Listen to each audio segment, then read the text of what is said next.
Hello friends, welcome to the Sapna's homeschooling YouTube channel. नमस्कार विद्यार्थी मित्र मैत्रिणींनो, कसे आहात तुम्ही? तुम्हा सर्वांचं सपनाज होमस्कूलिंग या यूट्यूब चॅनलमध्ये खूप खूप स्वागत आहे. विद्यार्थी मित्रांनो, मला तुम्हाला ते सांगायला आवडेल की आतापर्यंत आपण युनिट 1 अख्खं कंप्लीट केलेलं आहे. याचे सगळे व्हिडिओज तुम्हाला सपनाज होमस्कूलिंग यूट्यूब चॅनलवर मिळतील. आणि समजा हे व्हिडिओ तुम्ही काही कारणाने बघितले नसतील तरी तुम्हाला याची लिंक हवी असेल तर मी शेअर करते.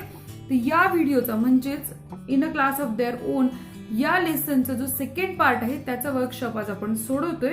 तर या व्हिडिओच्या डिस्क्रिप्शन बॉक्समध्ये मी त्याची लिंक देईल. लिंक ब्ल्यू कलर मध्ये असते, त्याच्यावर जस्ट क्लिक करायचं, तुम्हाला सगळे व्हिडिओ तुमच्या मोबाईलवर दिसतील. पण हे सगळं करण्यासाठी तुम्हाला चॅनल सबस्क्राईब करा, बेल आयकॉन दाबा आणि सपनाज होमस्कूलिंग हा चॅनल पूर्णपणे फ्री आहे. सो बिंदास होऊन तुम्ही फक्त सबस्क्राईबचं बटन दाबायचं आहे. तर इथे इंग्लिश वर्कशॉप सोडण्या अगोदर तुम्हाला पार्ट 2 मध्ये काही क्वेश्चन्स आहेत. तुम्ही जर नीट निरीक्षण केलं तर तुम्हाला काही क्वेश्चन्स असतात की प्रत्येक लेसनला कोपऱ्यामध्ये ग्रीन जो भाग असतो त्याच्यामध्ये क्वेश्चन्स असतात. तर ह्या क्वेश्चनचे सगळे आन्सर्स मी तुम्हाला 1 बाय 1 करून लिहून देणार आहे. तुम्ही ते तुमच्या नोटबुक मध्ये राईट डाऊन करून घ्या. बघा, पहिला प्रश्न आहे, what is meant by search lights? त्याचं उत्तर घ्या. A powerful lamp that can be turned in any direction used for example for a finding people or vehicles at night. प्रखर उजेड असणं त्याला सर्च लाईट म्हणतात, ज्याच्याकडनं शोधलं जातं. तुम्ही मोठ्या मोठ्या मिनारांवर किंवा टॉवर पाहिले असेल, मोठे लाईट असतात जे शोधण्यासाठी वापरतात किंवा पॉवरफुल टॉर्च असते. सेकंड क्वेश्चन आहे, what is meant by study guard? Study गार्डचा अर्थ काय? The person who helps in difficulties who protects from danger. म्हणजे अशी व्यक्ती जी आपल्याला डिफिकल्ट क्वेश्चन असतील त्याला मदत करेल, तो स्टडी गार्ड आहे. आणि आपल्याला डेंजर म्हणजे डेंजर इथे या अर्थाने आहे की अभ्यासात अडचणी असतील त्यातनं मदत करणारा. आता बघा, what do this short form stand for? आता हे शॉर्ट फॉर्म्स काय? SLS सर्च लाईट्स, याचा शॉर्ट फॉर्म SLS आहे. SGS चा लॉंग फॉर्म स्टडी गार्ड्स आणि POA म्हणजे प्लॅन ऑफ ऍक्शन. नंतर क्वेश्चन आहे, what changes did Mrs Desai observe in the class? तर उत्तर घ्या. Mrs Desai observes everyone pays attention during lessons. No one is ever absent. She saw different look in everyone's eyes. म्हणजे Mrs Desai यांना पटकन कळतं की प्रत्येकाच्या चेहऱ्यामध्ये, नजरेमध्ये एक वेगळा भाव आहे आणि प्रत्येक जण आता सिन्सिअरली क्लास अटेंड करताय. Find meaning and use them in your own sentences. आता तुमच्या स्वतःचे सेंटेन्सेस करायचे. Take a test. Take a टेस्टचा अर्थ होतो to sit and examination or to do a test. Take a test of my driving car. नंतर give a test. Take a test आणि give a test मध्ये फरक आहे. Take म्हणजे taste घेणं आणि टेस्ट देणं. Give a test it means that you are going to give someone else an exam. You are the examiner. Teacher gives us a test. टीचरने आपल्याला टेस्ट दिली घ्यायला. Okay, English workshop part 2. आता आपला workshop directly start करतोय आपण. तर पहिला क्वेश्चन काय आहे आपला? बघा, एक मिनिट. पहिला प्रश्न आपण बघूया. तिथे वर्कशॉपचा पहिला क्वेश्चन आहे आपला की discuss the meaning of the following statements and translate them into your mother tongue. म्हणजे आपल्याला हे सगळे सेंटेन्सेस काय करायचे? डिस्कस करायचे आणि आपल्या मदर टंग मध्ये ट्रान्सलेट करायचे. ते सगळे सेंटेन्सेस मी ट्रान्सलेट केले, तुम्ही 1 बाय 1 बघून घ्या. हे बघा, पहिलं सेंटेन्स काय? We must make her proud of us. म्हणजे आपण असे करू की त्यांना आपला अभिमान वाटेल. We will make it possible. म्हणजे आपण किंवा आम्ही हे शक्य करून दाखवू. See what I mean. मला काय म्हणायचं ते बघ. This will not do. म्हणजे हे चालणार नाही. Something is at work in this class, I am sure. मला खात्री आहे की माझ्या या वर्गात काहीतरी काम चालू आहे. शी वॉज ऑल स्माइल्स. त्या एकसारख्या पूर्ण वेळ हसत होत्या आणि त्या हसतच होत्या असे म्हणू शकता. त्या एकसारख्या हसत होत्या किंवा त्या एकसारख्या पूर्ण वेळ हसत होत्या किंवा त्या हसतच होत्या. Many of us did do well. म्हणजे आमच्यापैकी बऱ्याच जणांनी खूप चांगलं करून दाखवलं. I have let the whole class down. म्हणजे माझ्यामुळे सर्व वर्गाला मान खाली घालावी लागली किंवा तुम्ही असं म्हणू शकता माझ्यामुळे सर्व वर्गाला कमीपणा आला. हे दोन्ही अर्थ चालणार आहेत. नंतर that's quite leap. That's quite a leap म्हणजे ती एक झेप होती. आता दुसरा क्वेश्चन काय, write any one of the following dialogues. आता तुम्हाला डायलॉग राईट करायचे आणि डायलॉग राईट करण्यासाठी आपण आता सुरुवात करूयात. आता इथे आपण काय करतोय की डायलॉग्स लिहायचे. तर यांनी म्हटलं write any one of the following dialogue म्हणजे या तिन्हीपैकी कोणताही एक डायलॉग तुम्ही लिहा. पण मी तुम्हाला तिन्ही लिहून दिलेत कारण तुम्हाला जर परीक्षेला यातला कुठलाही डायलॉग राईट करायला आला तर तुम्हाला अडचण नको यायला, यासाठी मी तुमची मदत करणार आहे. सो पहिलं काय, a dialogue between two friends about their studies म्हणजे दोन मित्रांमधलं अभ्यासाविषयीचं बोलणं. A dialogue between teacher and student about studies म्हणजे शिक्षिका किंवा शिक्षक आणि विद्यार्थी यांच्यामधलं अभ्यासाविषयीचं बोलणं. And a dialogue between parent and child about studies म्हणजे शिक्षक, पालक आणि विद्यार्थी यांच्यामधलं शिक्षणाविषयीचं बोलणं. सो येते लक्षात, पहिलं दोन मित्रांमधलं अभ्यासाविषयीचं बोलणं, दुसरं शिक्षक आणि विद्यार्थ्यांमधलं अभ्यासाविषयीचं बोलणं आणि तिसरं आहे आई वडील आणि मूल यांच्यातलं बोलणं. आई वडील म्हणजे आई असेल, बाबा असेल, कुणी असेल. आता आपण सुरू करूयात आपल्या डायलॉग रायटिंगला. हे बघा, पहिलं a dialogue between two friends about their studies. आता हा डायलॉग बघूयात आपण. मी दोन मित्र घेतलेत, माया आणि अश्विन असे दोन मित्र आहेत. Hi Ashwin, how are you. Ashwin म्हणतो आय एम नॉट फाईन, मी नाहीये ठीक. माया म्हणते व्हॉट हॅपन, काय झालंय. अश्विन म्हणतो I am facing too much problems to solve English workshops. तर मला इंग्लिश वर्कशॉप सोडवायला खूप प्रॉब्लेम होते. माया म्हणते oh don't worry dear, I will help you. Maya म्हणते तू काळजी नको करू, मी तुझी मदत करेन. अश्विन म्हणतोय how can you help, I don't want readymade answers. Ashwin म्हणतोय तू कशी मदत करणार, मला रेडीमेड आन्सर नको आहेत. माया म्हणते don't worry, I am good in English so I can teach you. Maya म्हणते मी खूप चांगली आहे, हुशार आहे इंग्लिशमध्ये, मी तुला शिकवू शकते. अश्विन म्हणते oh that's thanks a lot dear. तो अश्विन काय म्हणते ओ थँक्स अलॉट डिअर, मी खूप आभारी तुझा. माया म्हणते माय प्लेजर, की मला खूप आनंद होते तुला मदत करताना. सो अशा प्रकारे आपण पहिलं कॉन्व्हर्सेशन केलं. आता आपण दुसरं कॉन्व्हर्सेशन बघू. A dialogue between teacher and a student about studies. तर शिक्षक आणि विद्यार्थ्यांमधलं संभाषण आहे अभ्यासाविषयीचं. Teacher hello Mohit, where are you in last 2 days. अरे मोहित तू कुठे आहेस 2 दिवसापासून. Mohit I was not well so I was absent. मला ठीक नव्हतं वाटत सर म्हणून मी नाही आलो. Teacher you have missed so much lessons in 2 days. अरे तू खूप धडे तुझे मिस झाले, तुझा अभ्यास खूप बुडालाय. Mohit yes sir, now I am in a worry right now how to complete all the syllabus in this days. मला खूप काळजी वाटते की मी आता हा सगळा अभ्यास कसा काय पूर्ण करू. टीचर म्हणतात please feel free to ask me any doubt. Teacher म्हणते तू बिनधास्त मला विचार, कोणताही डाऊट असेल तर. रिगार्डिंग युअर स्टडी म्हणजे फक्त तुझ्या अभ्यासाविषयी काही डाऊट असेल तर विचार. Cover your lessons as early as possible. तर काय म्हणतात cover your lessons as early as possible. जितकं लवकर शक्य होईल तितकं लवकर तुझे सगळे धडे पूर्ण कर. मोहित म्हणतोय थँक्यू. थर्ड डायलॉग आहे a dialogue between a parent and a child about studies म्हणजे पालक आणि मूल यांच्यामधलं संभाषण आहे हे. तर इथे पॅरेंट काय म्हणतात हाय किड. आता आई वडील आपल्या मुलांशी अगदी प्रेमानं बोलतात ना, बाळा म्हणतात, राजा म्हणतात, सोन्या म्हणतात किंवा चिडले असेल तर आणखीन काहीतरी बोलतात. तर तो काय म्हणतो हाय किड. इंग्लिशमध्ये बोलताना प्रेमाने हाय किड, किड हे प्रेमाने संबोधलं जातं. Hi kid what are you doing, तू काय करतोयस बाळा. असं kid I am doing my study, मी माझा अभ्यास करतोय. Parent what you learn right now, तेव्हा तू आत्ता काय अभ्यास करतो. तर तो मुलगा काय म्हणतोय I am learning English lesson in a class of their own. मी ना माझा in a class of their own हा लेसन आहे ना त्याचा अभ्यास करतोय. पॅरेंट काय म्हणतात do you have any difficulty regarding your topic, तुला तुझ्या टॉपिकशी रिलेटेड काही प्रॉब्लेम आहे का. किड म्हणते no not at all, I love this topic so I am enjoying my study. तो म्हणतो की नाही मला काहीच अडचण नाहीये, मला खूप आवडतो हा lesson in a class of their own, so मी मजा घेतोय अभ्यासाची.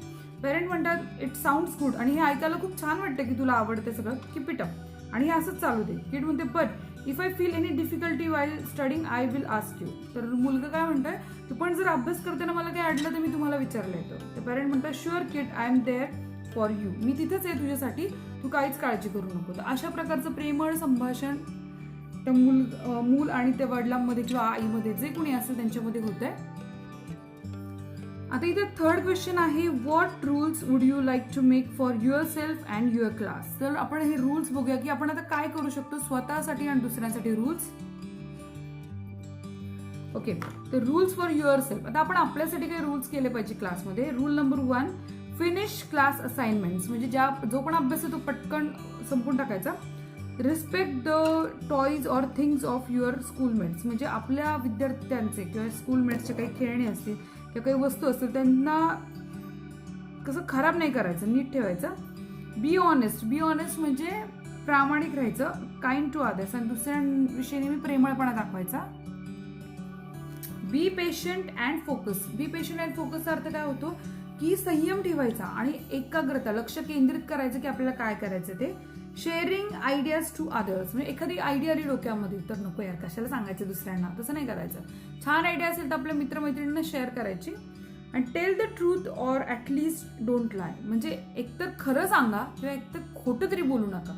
कारण असं असतं ना, आपल्याला खरं सांगायची भीती वाटते, मग खोटं तरी बोलायचं नाही किंवा मग खरं सांगायचं. हे रूल्स स्वतःसाठी आहे. आता रूल्स फॉर क्लास. आता वर्गासाठी काय रूल्स आहे बघा.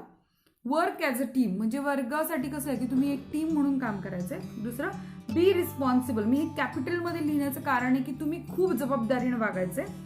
लिसन टू अदर्स, ऐकणं फार गरजेचं आहे. ऐकणं, आपल्याला एक व्हिडिओ चालला असेल तर तो कधीच स्किप करतो असं होतं, तर ऐकण्याची क्षमता वाढवण्याची फार गरज आहे. जितकं तुम्ही ऐकाल तितकं तुम्ही जास्त हुशार व्हाल. Listen to others, be respectful to everyone, आणि सगळ्यांविषयी काय करा, आदर ठेवा. बी काइंड अँड हेल्पफुल, प्रेमळ राहा आणि कसे राहा, मदत करणार राहा. डू युअर बेस्ट, स्वतःचं चांगलं दाखवा. वी वर्क हार्ड, म्हणजे आम्ही चांगलं काम करतो. सगळं मी असतं काही लोकांचं, मीच भारी, मीच असं, मीच तसं नाही.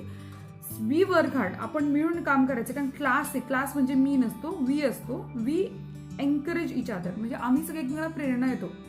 जसं की काही लोकांना सवय असते वर्गात एखाद्या मुलाला टार्गेट करायचं, मुलीला टार्गेट करायचं आणि त्रास द्यायचा. तर इन्स्टेड ऑफ त्या त्रास देण्याऐवजी जर आपण एनकरेज केलं की अरे तू करू शकतोस, तू करू शकतेस, तर नक्की त्या मुलाचं आयुष्य काहीतरी वेगळं होऊ शकतं. वी ऑल आर इम्पॉर्टंट, आणि हे अति महत्वाचे की आम्ही सगळे महत्वाचे आहोत ना, सगळे महत्वाचे. आता prepare a card for your friend wishing him or her the best of luck, all the best in an examination. तर नेक्स्ट जो क्वेश्चन आहे तुमचा काय आहे तो क्वेश्चन 4, की तुम्हाला एक कार्ड तयार करायचं ज्याच्यामध्ये तुम्ही काय करता, बेस्ट लक विश करताय. आता मी एक छोटंसं कार्ड तयार केलंय, तुम्हाला हवं तसं तुम्ही तुमच्या पद्धतीने वेगळं करू शकता. इथे एक छोटंसं कार्ड तयार केलंय. You are way smarter than you look, असं एनकरेज करायचं ना, छान असं पुढच्याला फील होईल असं की you are way smarter than you look, तू दिसतो त्यापेक्षा खूप हुशार आहे, असा थंब काढलाय. आणि यू विल डू फाईन, तू छान करणार आहेस, की यू शॅल डू फाईन, तू मस्तच करणार आहेस. बस हे कार्ड तयार केलंय. अजून एक कार्ड तयार केलंय मी, हे बघा. Good luck for exams, I know you shall made it through and reach your dreams, तुला खूप शुभेच्छा, पण मला माहिती तू खूप छान करणार आहेस. Just believe in your dreams, आणि फक्त तुझ्या स्वप्नांवर विश्वास ठेव. ठीक आहे की नाही? छान मस्त कार्ड तयार केले, दोन्ही कार्ड. पण याच्यापेक्षा पण तुम्ही छान करू शकणार असाल ना तर बिंदास करा. फक्त तुम्हाला काय करायचंय, इथे ऑल द बेस्ट करण्यासाठीचं कार्ड तयार करायचं, आणि हे खास एक्झामिनेशनशी ओरिएंटेड म्हणजे रिलेटेड आहे, त्यामुळे एवढं मात्र डोक्यात ठेवा. आता जो क्वेश्चन 5 आहे तो काय बघा. Find and write 3 examples each of the past, present and future tense from the story. चला मग आता मी तुम्हाला फ्युचरची वाक्य देते पहिली. येते का लक्षात? पास्ट म्हणजे भूतकाळ दर्शवणारी वाक्य, प्रेझेंट म्हणजे वर्तमान दर्शवणारी वाक्य, फ्युचर म्हणजे भविष्य काळ दर्शवणारी वाक्य, आणि आता आपण बघतोय भविष्य काळाचे वाक्य. ठीक आहे, तर याच्यामध्ये काय ह्या धड्यातली वाक्य आता म्हणजे पार्ट 2 मधली वाक्य मी शोधून काढलेली जे फ्युचर टेन्स दर्शवतात. पहिल्या नंबरचं वाक्य, this will not do said Akash. आता इथे विल आलाय ना, विल हा भविष्यकाळ दर्शवतो. They will visit us at home, talk to us every day to see that we study. तर मग आता इथे विल आलंय, हे पण भविष्यकाळातलं आहे. You will not believe this but we were actually all quite eager to take the second test and get the result. इथे यू विल नॉट बिलीव्ह, तू विश्वास नाही ठेवणार आहे, म्हणून हे पण भविष्य काळातलं वाक्य आहे. सो आता पास्ट टेन्स मधली वाक्य बघूयात आपण.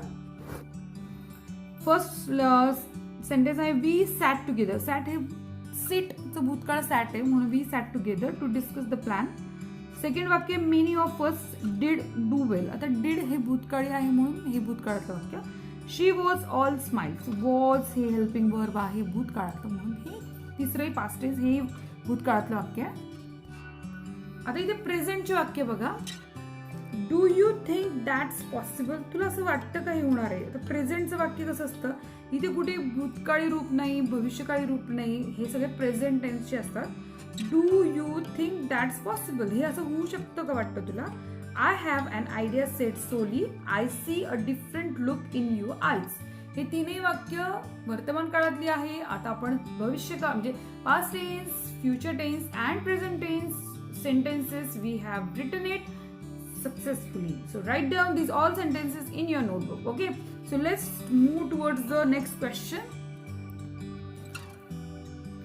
आता ही ऍक्टिव्हिटी आहे 6 नंबर. हा पण तुमच्या वर्कशॉपचाच एक पार्ट आहे, त्यामुळे हा मिस करू नका. Activity it's a live English, live English. English is not something that you see only in your textbook. म्हणजे काय की इंग्लिश फक्त तुमच्या पुस्तकापुरतं मर्यादित नाहीये अँड क्लासरूम म्हणजे वर्गापुरतं पुस्तकापुरतं मर्यादित नाही. We use English for many purposes. अनेक कारणासाठी आपण इंग्लिश वापरतो. In our day to day life, आपल्या दैनंदिन जीवनासाठी वापरतो. Sometimes we have to fill in forms and applications in English. बऱ्याचदा असं होतं फॉर्म भरायचं असतं, ऍप्लिकेशन भरायचं असतं आणि तेही इंग्लिशमध्ये. Here is a specimen of an application. इथे एक तुम्हाला कागद दिलेला आहे, स्पेसिमन दिले म्हणजे इथे तुम्हाला राईट डाऊन करायचं application. Form for library membership. तुम्हाला लायब्ररी मेंबरशिप घ्यायची आणि त्यासाठीचा फॉर्म आहे.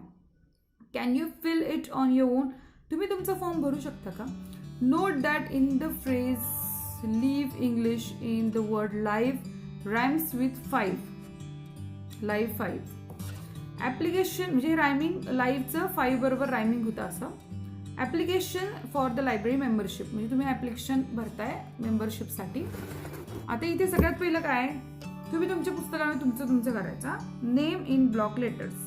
लास्ट नेम म्हणजे काय, लास्ट नेम म्हणजे आडनाव. फर्स्ट नेम म्हणजे स्वतःचं नाव. मिडल नेम म्हणजे आई बाबांचं नाव. क्लास, तुमचा क्लास कोणता आहे, तुमचे डिव्हिजन तुम्ही कोणता ABCD किंवा नावं असतात वर्गांना तसलं काही नाव आहे का. रोल नंबर काय, डेट ऑफ बर्थ. DD म्हणजे डे, MM म्हणजे मंथ आणि YY म्हणजे इयर. म्हणजे तुमचा दिवस कोणता आहे, महिना कोणता आहे आणि वर्ष कोणतं. जेंडर म्हणजे तुम्ही मेल म्हणजे पुरुष आहात की फिमेल म्हणजे स्त्री आहात. ऍड्रेस तुमचा पत्ता लिहायचा घराचा. पिनकोड म्हणजे जसं की 410 500 समथिंग असं तसा. Name of the guardian. आता नेम ऑफ द गार्डियन म्हणजे काय असतं की तुम्हाला कोण सांभाळते, आई बाबा सांभाळतायत का, तुम्ही हॉस्टेलला राहताय की आणखीन काही, तर त्यांचा पण पत्ता लिहायचा आहे. फोन नंबर लिहायचा आहे. ईमेल ऍड्रेस लिहायचा आहे. आणि please read the library rules carefully on the back of the form. आणि या फॉर्मच्या मागे काय रूल्स दिलेले आहेत लायब्ररीचे ते तुम्ही लक्ष देऊन बघायचे. आता इथे I have read the library rules carefully and I will follow them अशी सिग्नेचर पण तुमची गरजेची आहे. इथे डेट असणारे, सिग्नेचर असणारे, मेंबरशिप फीज असणारे की न्यू मेंबर्सला 50 रुपीज हाफ इयरली. हाफ इयरलीचा अर्थ असतो 6 महिन्यांसाठी, इयरलीचा अर्थ असतो 12 महिन्यांसाठी, वर्षभर. आणि रेन्युअल्स म्हणजे परत तुम्ही नवीन गेलात, मेंबरशिप झाली गेल्या वर्षी पण आता तुम्हाला रिन्यू करायचे वर्षानंतर, तर 35 रुपये हाफ इयर 6 महिन्यांसाठी आणि 70 रुपये वर्षासाठी. ठीक आहे. And for office use only म्हणजे फक्त ऑफिसची लोक इथे वापरणार, तुम्ही इथे वापरायचं नाही. पण आता आपल्याला क्वेश्चन हा आहे महत्वाचा की frame rules for the school library after discussing them in the class. आता वर्गामध्ये डिस्कस करायचे आणि स्कूल लायब्ररीचे रूल्स काय हवे त्यावर चर्चा करायची. मी तुम्हाला इथे रेडीमेड रूल्स लिहून देते, जस्ट गो थ्रू इट आणि तुम्ही तुमचं ठरवा की तुम्हाला तुमच्या लायब्ररीचे रूल्स काय करायचे. लायब्ररीचे रूल्स करताना मी असं पूर्ण LIBRARY लायब्ररीचं जे स्पेलिंग आहे त्याला घेऊन रूल्स तयार केलेले आहेत. तर तुम्ही ते रूल्स फक्त लिहून घ्या व्यवस्थित. मी 1 बाय 1 दाखवते तुम्हाला. ओके. आता लायब्ररीचा पहिला L for listen to the librarian and your teacher म्हणजे शिक्षकांचा लायब्ररियन म्हणजे ग्रंथपालांचा ऐकायचा. I, inquire if you need help, जर तुम्हाला गरज वाटली तर नक्की मदत घ्या. B, be respectful of others, your teachers and the librarian, म्हणजे तुम्ही तुमच्या लायब्रेरियनविषयी किंवा शिक्षकांविषयी आणि दुसऱ्यांविषयी आदर बाळगा. R, read if you talk to others, use a library whisper, म्हणजे लायब्ररीमध्ये गेल्यावर ना कसं बोलायचं असतं माहिती का? हॅलो, मला हे पाहिजे, याला बोलतात विस्पर, की असं बोलणं, hello ma'am, I want this book, असं विस्पर म्हणजे एकदम हळू बोलणं, त्याला बोलतात whisper. A, always walk never run, म्हणजे पळायचं नाही लायब्ररीत, फक्त काय करायचं? चालायचं. R, return books and other items to their proper place, म्हणजे जागच्या जागेवर पुस्तकं ठेवायची, वस्तू ठेवायच्या. Y, your trip to the library should always be enjoyable, म्हणजे लायब्ररीत जाणं येणं ही ट्रिपच असते, ती तुम्ही मजा घेत करा. जर तुमच्या लायब्ररीकडे असं काही नसेल ना, लायब्ररीचा म्हणजे जो मी असा लॉंग फॉर्म केलेला आहे, किंवा आपण म्हणतो लायब्ररी या शब्दाला आपण असं उभ्या ह्याच्यामध्ये लिहूनच केले ना, ते नसेल ना, तर तुम्ही सरळ तुमच्या लायब्ररीला दाखवा, तुमच्या टीचर्सला दाखवा की आपण आपल्या लायब्ररीत असं लिहू शकतो का, आणि असेल तर काहीच हरकत नाही, पण नसेल तर तुम्ही त्यांना नक्की दाखवा, मग तेही त्यांच्या लायब्ररीमध्ये अशा प्रकारचे लिहून ठेवतील. आता इथे लँग्वेज स्टडी सगळ्यात महत्वाचा पार्ट आहे, प्लीज मिस करू नका, स्किप करू नका, सोडू नका, हे फार महत्वाचं आहे. Common nouns can be classified in one more way, concrete nouns and abstract nouns. Concrete noun म्हणजे काय? Nouns stand for things that you can actually touch or see. Concrete nouns म्हणजे ज्याला तुम्ही हात लावू शकता, स्पर्श करू शकता, अशा वस्तूंची नावं. Example, school, home, card, butterflies and child, हे सगळे काय? Concrete names. Abstract noun stand for ideas, qualities, feelings, actions, असं की आपण ज्या आयडियाज, कल्पना किंवा एखाद्यातलं गुणवत्ता, भावना किंवा एखादी ॲक्शन, हे सगळ्यांना ॲब्स्ट्रॅक्ट नाउन्स बोलतात. Example, life, time, unity, progress, happiness, childhood, movement and mathematics, हे सगळे काय? ॲब्स्ट्रॅक्ट नाउन आहेत. Can you spot at least 3 abstract nouns in the following paragraph? इथे पॅराग्राफ आहे, याच्यामधले 3 ॲब्स्ट्रॅक्ट नाउन सांगायचे. We put the plan of action in motion immediately. We did this without letting any of the teacher in this secret. We wanted to give Mrs. Desai a surprise, but she is really too good and she spotted the change within a week. यातले तुम्ही abstract noun spotted करू शकता का? आणि नसेल करू शकत तर मी तुमची मदत करते इथे स्पॉट करायला. तर हे आहे लँग्वेज स्टडी, आणि इथे आपल्याला आलेला आहे ॲब्स्ट्रॅक्ट नाउन म्हणजे काय? की abstract noun is a type of noun that is concerned with an idea or state rather than the concrete object. म्हणजे इथे आयडिया विषय आहे. तर 3 ॲब्स्ट्रॅक्ट नाउन बघा, ऍक्शन, सरप्राईज आणि प्लॅन. आले का 3? तर 3 आहेत, ऍक्शन, सरप्राईज आणि प्लॅन. आणि आता कॉमन नाउन बघूयात 4. Now you know that plural forms of noun have S, ES or IS at the end. म्हणजे प्लुरल फॉर्म जो नाउनचा असतो त्याला येस, इएस किंवा आयएस लागतं. But the plural of some nouns are form differently. पण काही नाउनचं प्लुरल वेगळ्याच प्रकारे होतं. They are called irregular plurals. Look at the following forms. आता बघा, खाली बघून घ्या. चाइल्डचं चिल्ड्रन, मॅनचं मेन, वुमनचं विमेन, माऊसचं माईस, फूटचं फीट आणि लिव्हचं leaves. Collect examples of regular and irregular at least 20 of each. म्हणजे त्यांनी म्हटलं 20 तरी उदाहरण द्या. चला, आता आपण रेग्युलर प्लुरल्सची उदाहरणं घ्या. पहिली एक, activity, activities, baby, babies, bunny, bunnies, enemy, enemies, lady, ladies, nappy, nappies, box, boxes, dress, dresses, princess, princesses, witch, witches, car, cars, apple, apples, dog, dogs, zoo, zoos, radio, radios, city, cities, baby, babies, party, parties, country, countries, leaf, leaves. तर आता आपण irregular plurals करूया. Irregular plurals काय बघा, man, men, child, children, foot, feet, tooth, teeth, person, people, leaf, leaves, fish, fish, wife, wife's, woman, women, mouse, mice, child, children, goose, geese, ox, oxen, sheep, शिपच होतं, quiz, quizzes, focus, foci, deer, deer, swine, swine, series, series, bison, bison. अशा प्रकारे आपण 20 नावं complete केली आहेत. आपण आपलं इंग्लिशचं वर्कशॉप पूर्ण केलेलं आहे पार्ट 2 चा. जर तुम्हाला व्हिडिओ आवडला असेल तर नक्की लाईक करा, शेअर करा मित्रमैत्रिणींना, त्यांनाही फायदा होऊ दे. आणि सपनाज होमस्कूलिंग चॅनलला नक्की सबस्क्राईब करा, बेल आयकॉन दाबा, म्हणजे तुम्हाला नवनवीन व्हिडिओ तुमच्या फोनवर भेटतील. चला भेटूया नेक्स्ट व्हिडिओमध्ये, तोपर्यंत बाय बाय.